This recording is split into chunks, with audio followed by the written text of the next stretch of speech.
On the other hand, learned AGA has spotted the judgment of conviction passed by the trial court and submitted that at the time of occurrence the appellants were apprehended at the spot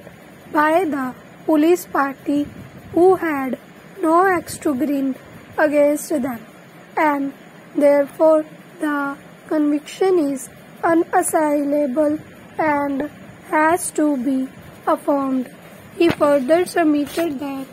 all the accused persons belong to a gang of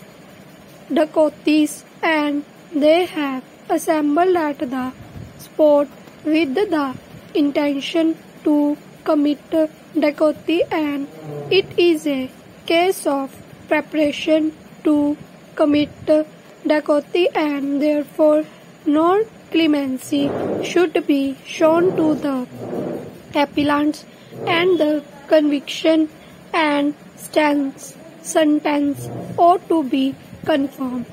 Having heard learned counsel for the parties and after going through evidence available on the record, we would first like to mention that it is tried law for the prosecution to establish its case beyond all shadows of reasonable doubts. On the other hand, it is also settled legal proposition that only on the basis of the prosecution witnesses being a police personnel cannot constitute a reason to discard or discredit their testimonies. In the light of this cardinal principle, we find that PW1, PW2 and PW3 are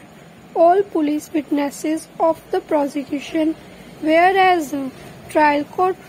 was informed all above referred glaring illegalities and inconsistencies. The legal proposition required that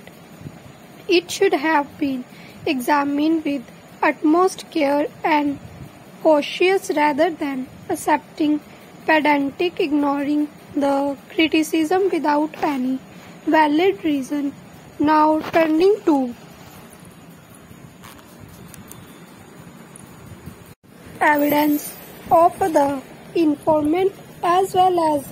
spotting prosecution witnesses, we find that it does not inspire confidence. During incident, not even a single shot was fired by the dacoits even when they were being chased. This itself is a very unnatural conduct which does not appeal to reason at all.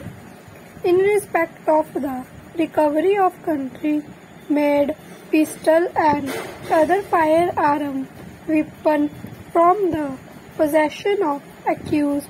the evidence in that respect is also very incredible and does not inspire any confidence. The investigating officer did not examine the said weapon either himself or from an expert to verify whether they are in working condition or not.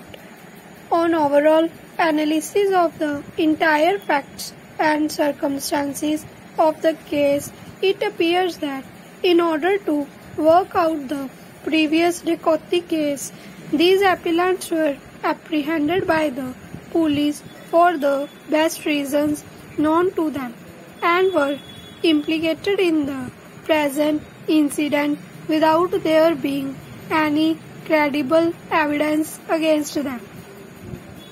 This court, from perusal of the recovery memo, finds that incriminating material and illegal weapons does not bear the signature of accused on it. Although signature of an accused on the recovery memo is not the mandatory requirement of the law, it is only the signature the witnesses which are necessarily required. But if the defense version is that the appellants accused were arrested and no such incriminating article or illegal weapons had been recovered from them, it has got relevance in order to ensure the presence of the accused person along with the witnesses on the spot.